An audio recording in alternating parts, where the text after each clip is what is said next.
Bien-aimés dans le Seigneur, je vous remercie encore une fois de me recevoir dans vos maisons. Vie en Christ, votre émission. Nous allons continuer sur notre enseignement sur le chrétien et la guerre. En fait, c'est un enseignement sur le combat spirituel. La fois dernière, nous avons débuté un élément très important. C'est de la préparation en fait, à ce combat spirituel. Et nous avons fait ressortir que au travers de la prière, parce que c'est la prière qui ouvre la porte de celui-là, il y a des éléments sur lesquels nous devions posséder déjà. Il y a des armes que nous devions avoir. Nous sommes comme des soldats que nous devions nous armer. Et avec ces armes-là, aller maintenant sur le champ de bataille. Un élément important, c'était l'enseignement. Parce que les Écritures nous disent que nous devions porter avec nous, je vais le relire rapidement, t'es donc ferme et à vos reins la vérité pour ceinture. Nous avons donc comme ceinture la vérité. La vérité, c'est quoi? La parole de Dieu, l'enseignement. Souvent, la vérité est aussi reflétée lorsqu'on va parler de l'épée, qui est toujours la parole de Dieu. Vous allez voir que ces deux éléments sont toujours ensemble. Ils ne vont pas... Ils vont de pair en tant que tels. Vous savez que l'épée, on le met dans son fourreau. Le fourreau, il tient à quoi? Il tient sur la ceinture. Donc, on ne peut pas les séparer. L'apôtre Paul l'a fait, mais dans notre enseignement, nous ne les séparerons pas. Parce que ce sont deux éléments très importants, ça je le dis dans cette émission-ci, dans cet épisode-ci, qui sont liés. L'enseignement est quelque chose de très important, mes frères. Je l'ai dit et j'ai insisté que si vous êtes dans des églises qui ne vous enseignent pas la liberté de l'âme, par la connaissance, parce que vous devez connaître quelque chose pour être affranchi à ça, à être affranchi aux mensonges qui existent dans le monde. Parce que je le dis souvent aux miens, écoutez, vous savez que le monde dans lequel nous sommes en train de vivre est un monde de mensonges. Le mensonge est dans tous les strates. Il va même dans les strates des églises. Là où il ne devait pas apparaître, le mensonge apparaît. La politique, n'en parlons même pas. Les institutions de ce monde, n'en parlons même pas. Nous sommes dans un monde qui est basé sur le mensonge. Et il n'y a qu'un seul élément qui peut briser le mensonge, c'est la vérité. Il n'y a qu'un seul élément qui peut stopper le mensonge, c'est la vérité. Nous avons des paroles qui disent, vous savez, un mensonge peut être dit autant de fois, il devient une vérité. Tellement elle est entendue. Mais une vérité, elle peut être dite tellement peu de fois qu'elle apparaît comme un mensonge. Parce qu'on ne la connaît pas. On n'arrive pas à la confronter à ce avec lequel elle doit être confrontée. Donc mon frère, donc ma soeur, quand tu es dans ton ministère, quand tu es dans ton église, là où tu te fais enseigner, comment vas-tu savoir que ce qu'on t'enseigne est correct, est bon, est juste? Les Écritures nous donnent l'exemple du peuple de Béré qui, lorsque un élément était apporté, il faisait des vérifications. Cela, c'est pour que nous puissions nous dire que lorsque vous êtes enseigné, lorsque votre pasteur, il peut être le plus grand enseignant du monde. Vérifiez ce qu'il est en train de dire. Ce que je suis en train de vous dire moi-même aujourd'hui. Vérifiez ce que je suis en train de vous dire. C'est vrai que dans l'enseignement, il y a la connaissance, il y a le témoignage, il y a l'expérience, etc. Mais tous ces éléments doivent avoir une base commune. Et cette base commune doit venir des Écritures. Cela est vrai que, je le redis encore, même si je n'aime pas trop le dire, mais c'est quand même une vérité. Nous avons la Bible telle que nous l'avions aujourd'hui, 66 livres, même si la Bible des Bibles, si je peux dire ce terme-là, ne contenait pas 66 livres. D'autres ont été ôtés pour des raisons obscures, entre parenthèses. Aujourd'hui, nous savons très bien que beaucoup de versions de la Bible ont été un tout petit peu trafiquées dans certains versets, etc. À un tel point, souvent, les autres, entre parenthèses, religions se moquent de la religion chrétienne parce qu'elle a autant de versions de Bible, etc. Et souvent, les chrétiens se cachent disant que non, c'est bien d'avoir plusieurs versions pour avoir plusieurs regards à ce qui avait été écrit ou bien pour se conformer au langage du monde actuel. Mais le problème est souvent que lorsque tu cherches à te confronter ou à te conformer au langage du monde actuel pour faire comprendre cela aux jeunes d'aujourd'hui, par exemple, etc., tu risques de changer le sens de certaines choses. Mais ça, c'est une parenthèse en tant que telle. Mais cela ne doit pas nous empêcher d'aller vérifier ce que l'enseignant est en train de dire, que cela est vrai. Si tu lui empêches, on t'empêche de vérifier, on t'empêche de connaître la vérité, fais attention. Si tu vois que ce qui est dit n'est pas vraiment correct, fais attention. Demande-toi si tu es au bon endroit, au bon emplacement. Il faut se poser ces choses-là. Il faut se poser ce genre de questions et obtenir des réponses. Croyez-moi. L'enseignement qui est porté à l'Église, qui nous est porté, doit nous libérer. N'oubliez pas, Jésus nous l'a dit. Connaîtrez la vérité, elle va vous affranchir. Donc ça veut dire que la parole en elle-même est déjà un point de délivrance.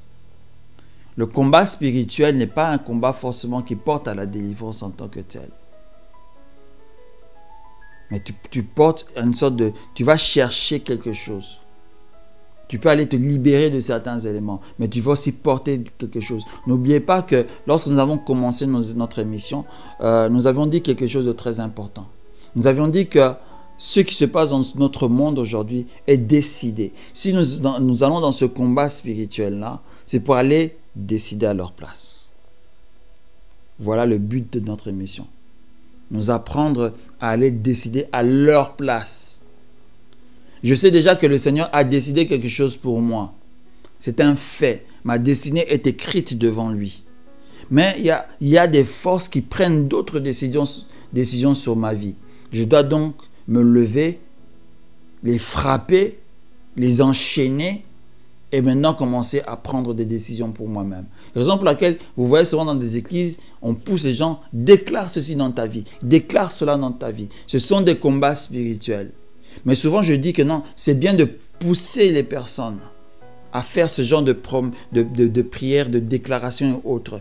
Mais il faut leur enseigner pour quelles raisons ils le font et où doivent-ils le faire. Parce que souvent, si tu fais des déclarations comme ça, sans pourtant savoir pourquoi tu es en train de faire cela, sans pourtant savoir où est-ce que ces éléments-là doivent vraiment agir, c'est aussi une perte de temps. Parce que rien ne risque de se faire. Toutes les déclarations que tu vas faire sortir de ta bouche n'auront aucun effet. Si tu es en guerre, s'il y a une guerre dans une nation, la guerre est dans un champ de bataille. Tu ne vas pas faire la guerre en restant dans ton bureau. J'ai pris cet exemple pour vous dire une chose, c'est que souvent certaines déclarations, nous le faisons, nous ne sommes pas dans le champ de bataille. Alors c'est peine perdue. Ça ne va pas se faire. Parce que la déclaration est une arme. Pourquoi vas-tu lancer l'arme de ton bureau? Elle va atterrir où? Tu dois être dans le champ de bataille pour faire cette déclaration-là. Raison pour laquelle, lorsqu'on pousse le peuple de Dieu dans ce type de prière, on doit leur porter la connaissance que c'est dans un champ de bataille qu'ils doivent le faire. Donc on doit leur apprendre cette vie qui lui pousse à entrer dans ces lieux de guerre. C'est le but de mon émission. C'est pour cela que je prie que ceux qui écouteront, ceux qui suivront cette série, puissent sortir et arriver à une autre dimension dans leur combat spirituel. Je ne dis pas que moi je suis arrivé à ce top de top, non. Nous sommes tous en train d'apprendre. Il y a certaines choses que, en partageant avec vous, le Seigneur me fait comprendre. Et j'en prends acte et je ferai le tout, mon possible pour essayer d'exécuter cela dans ma propre vie. Sinon, à quoi servirais-je? Car autant tu dois chercher des libertés, des délivrances pour toi, autant je dois en chercher pour moi. Autant tu dois aller faire des décisions pour ta vie, autant je dois en prendre pour moi. Ce n'est pas que je n'ai pas de décision à prendre que je suis arrivé, non. Il y a des décisions que je dois aussi faire. Il y a des déclarations que je devrais faire. Mais où est-ce que je devrais le faire moi aussi? Là-bas. C'est là-bas que je dois les déclarer. C'est là-bas que tu dois les déclarer. C'est pour cela, peuple de Dieu, faites attention lorsque vous faites des prières de déclaration. Où est-ce que vous les déclarez? Ne perdez pas votre temps si vous les déclarez dans la mauvaise place. Allez dans le bon endroit pour faire ces déclarations-là. la connaissance, la vérité, l'épée de l'esprit, l'intelligence. La connaissance par-dessus tout, la parole de Dieu est l'élément le plus important.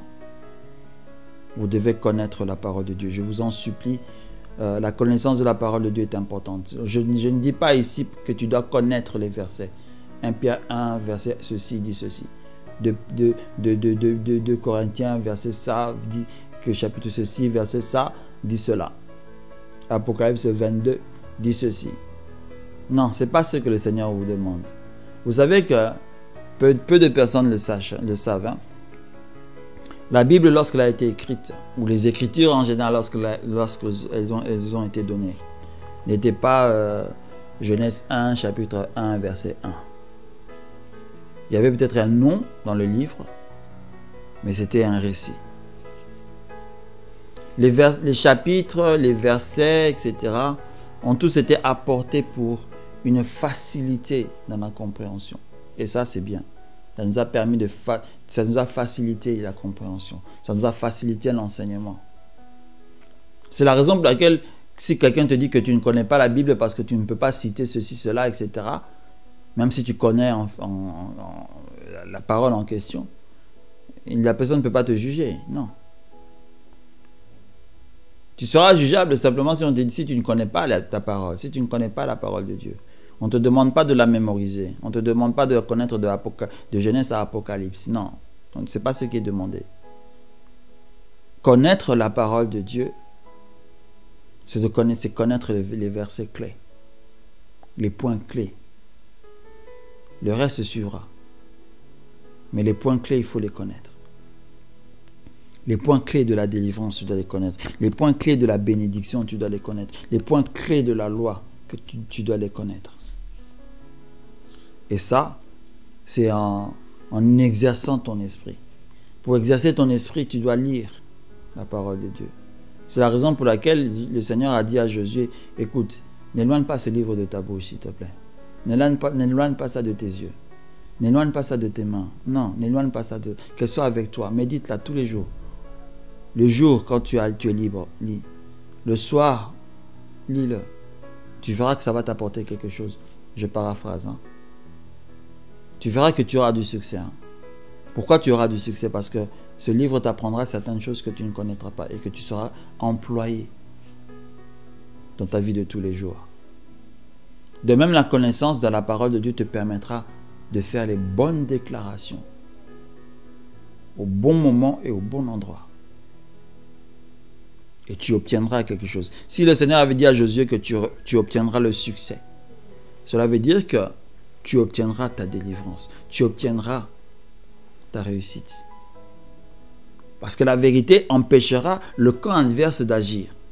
Ils ne peuvent pas agir dans la vérité. Une fois que la vérité est devant eux, cela les paralyse. Automatiquement. Comme on dit que ce sont des esprits de haine, ils ne supportent pas là où est l'amour, etc. C'est exactement comme ça avec la vérité. Lorsqu'il y a la vérité, ils ne supportent pas cela. Ils doivent s'en écarter. C'est comme un feu devant eux. La parole de Dieu est un feu pour eux. Donc le premier point que nous avons vu la semaine passée, dont nous avons continué aujourd'hui, c'est la connaissance. Cette vérité et l'épée de l'esprit font partie de la connaissance. J'insiste sur cela.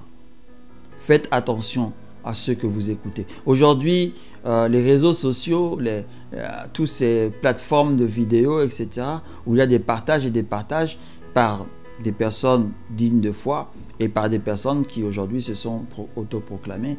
Faites attention à ce que vous entendez. Faites attention à ne pas toujours tout écouter. Je me rappelle toujours d'un pasteur qui dit que faites attention à ne pas avoir des constipations avec la parole de Dieu. Parce que quand vous allez écouter ici, écouter cela, écouter là-bas, tellement vous allez faire des mélanges inutiles, vous allez vous constiper. Et c'est vrai. Cette constipation-là, c'est quoi? C'est pas, à la différence de la constipation naturelle et autre chose, il voulait dire que faites attention à ne pas recevoir de la confusion dans votre esprit. Parce que écouter à gauche, à droite peut confondre l'esprit. Et lorsque ça confond, et que lorsque votre esprit est confondu, vous allez vous diviser en vous-même. Je vous dis la vérité. Vous allez vous diviser en vous-même. Vous allez dire, mais finalement, vous allez dire, qu'est-ce qui a dit la vérité? Qui a dit le mensonge? Et vous commencez à rejeter ce qui est bien, à prendre ce qui est faux, et vice-versa, quoi. Vous mettez un tumulte en vous-même. Et ça ne vous aidera pas du tout. Nulle part vous serez aidé par rapport à ça. Vous serez dans un échec complet. Croyez-moi, vous serez dans un échec complet. Faites donc très attention à ce que vous entendez. Tout évangile dans les réseaux sociaux n'est pas un évangile. Toute parole entre parenthèses divine dans les réseaux sociaux ne sont pas des paroles de Dieu. Faites attention à cela. La parole de Dieu est vie et esprit. Ça veut dire que lorsque vous l'entendez, lorsque vous la recevez, elle change quelque chose en vous.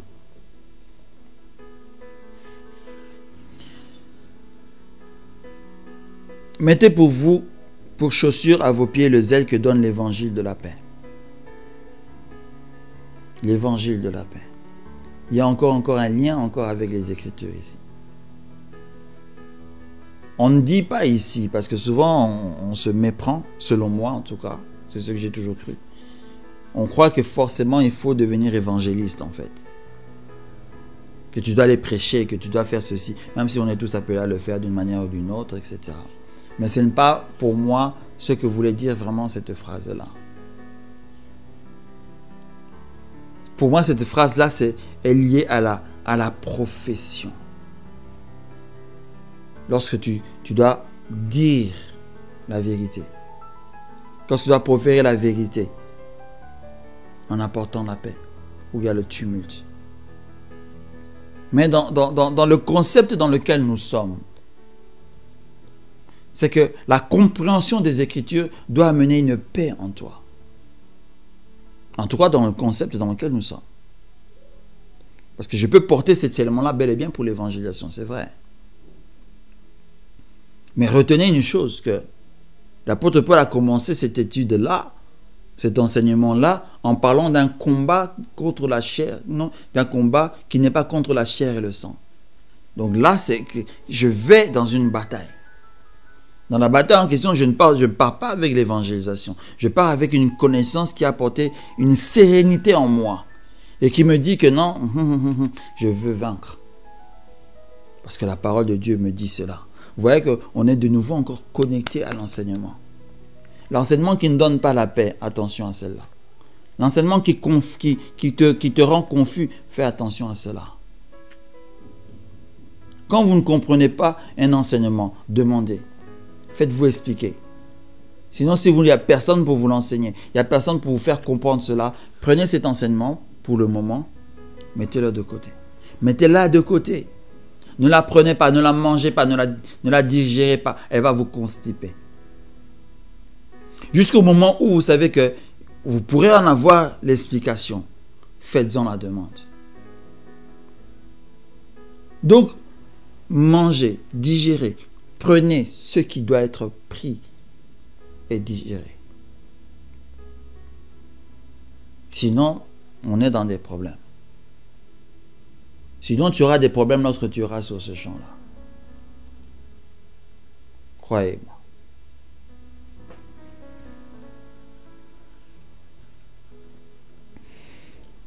Prenez par-dessus tout le bouclier de la foi. Il dit bien par-dessus tout. Au-delà de la parole, au-delà de la connaissance, il dit que vous devez avoir le bouclier qui doit être devant, le bouclier de la foi. Parlons-en. Est-ce que je vais parler du bouclier en tant que tel ou je dois parler de la foi en tant que tel? On dit le bouclier de la foi. Alors donc, l'élément le plus important n'est pas le bouclier en tant que tel, c'est la foi en elle-même qui crée un bouclier devant toi. Parce que ce bouclier va stopper les traits enflammés de l'ennemi. Pourquoi la foi? Parce que vous savez, la foi c'est déjà une ferme assurance, n'est-ce pas? Ça c'est l'explication de la parole de Dieu. Les militaires qui vont déjà au combat, s'ils n'ont pas l'assurance de la victoire, c'est un danger. Quand on va en guerre sans avoir l'assurance de la victoire, c'est un danger. Quand j'irai dans ce lieu-là, quand j'irai dans ce lieu de bataille-là, quand le Seigneur me permettra d'entrer, je dois avoir l'assurance que je vais pour vaincre. Je vais pour déclarer et je vais déclarer. Si je n'ai pas cette assurance-là, je ne veux pas encore me permettre d'aller. Je dois être sûr. C'est pour ça que le Seigneur nous demande d'avoir la foi. La foi, une ferme assurance de ce que nous ne voyons pas. On ne voit peut-être pas encore ce qui va se passer. On ne voit peut-être pas encore que nous allons peut-être vaincre, que nous allons dominer. Mais le Seigneur dit seulement, crois seulement, tu les domineras. Quand tu vas aller, crois seulement que cet esprit va tomber. Crois que cette domination va s'arrêter. Crois que ce prince va se mettre à genoux. Crois que cette autorité va fuir. Crois seulement. L'assurance. Donc, c'est-à-dire que le doute doit disparaître de notre vie. Le problème souvent du chrétien, notre problème, je ne dis pas que je suis exempté de ça, c'est souvent le doute en tant que tel. Vous savez, lorsqu'on nous apprend ce qui s'est passé au Jardin d'Éden, etc., on nous dit souvent que l'ennemi, sa balle de match, c'était qu'il avait réussi à mettre un doute en Ève. Et le doute qu'il a mis en Ève a permis à Ève, en fait, de voir le fruit d'une autre manière. Raison pour laquelle elle avait pris le fruit et qu'elle l'a mangé. Et c'est une vérité. De 1000 à 100%, à 80%, je ne peux pas vous le dire, mais c'est une vérité. Souvent, nos échecs viennent de nos propres doutes que nous avions. Parce que nous ne croyons pas que nous sommes capables de faire cela. Souvenez-vous lorsque le Seigneur est apparu à comment il s'appelle celui-là? J'ai oublié son nom, malheureusement, excusez-moi. Il y a des moments où les éléments, ça sort de notre tête. Lorsque le Seigneur nous apparaît souvent, avec tous nos doutes, etc., il dit que ne doute pas, vas-y, fais-le. Si je te demande de faire cela, fais-le. Fais-le tout simplement, parce que je sais que tu es capable de le faire. Pourquoi tu doutes? Parce que je ne pense pas, et en fait c'est ce que la Bible nous apprend en réalité, le Seigneur ne peut pas te demander déjà ce que tu ne peux pas faire. C'est entre parenthèses, il n'est pas idiot. Que le Seigneur me pardonne. Le Seigneur n'est pas bête, quoi. Le Seigneur n'est pas fou non plus, quoi. S'il sait que tu ne peux pas faire quelque chose, il ne te le demandera pas. Tu peux ne pas être capable de la faire à un moment, parce qu'en te le demandant, il te demande de te préparer. Mais il sait que tu vas finir par le faire, parce que tu pourras le faire. Donc, raison pour laquelle, lorsqu'il nous demande quelque chose, il sait que nous sommes capables de faire cela. Raison pour laquelle nous devons ôter le doute de nous lorsque le Seigneur nous demande de faire quelque chose. Lorsque nous devons faire même quelque chose, nous devions ne pas douter. Nous ne devons pas laisser la place au doute, parce que le doute va introduire la crainte, la peur, toutes ces choses-là. Le doute paralyse aussi, en fait. C'est comme un frère jumeau de la peur. Ça paralyse aussi. Et le doute, ça retarde. Parce qu'avec le doute, tu vas remettre au lendemain ce que tu peux faire aujourd'hui. Tu vas remettre au lendemain ce que tu peux faire aujourd'hui. Et tu remettras. À la fin, tu ne le fais plus. Et pourtant, c'était dans ta destinée, quoi. Mais tu ne l'as pas fait parce que le Seigneur t'a dit que tu étais incapable de le faire. Tu ne l'as pas fait simplement parce que tu n'as pas voulu le faire, parce que tu doutais de toi. Et si tu doutes toi-même et tu vas en guerre avec des doutes, tu vas te faire massacrer. Tu ne dois pas douter que tu auras la victoire. Tu ne dois pas douter que tu peux vaincre ces forces qui sont à première vue plus puissantes que toi. Je dis bien à première vue parce qu'en réalité, ils ne le sont pas. Ce sont des forces réelles, c'est vrai, qui ont un actif, cela est vrai.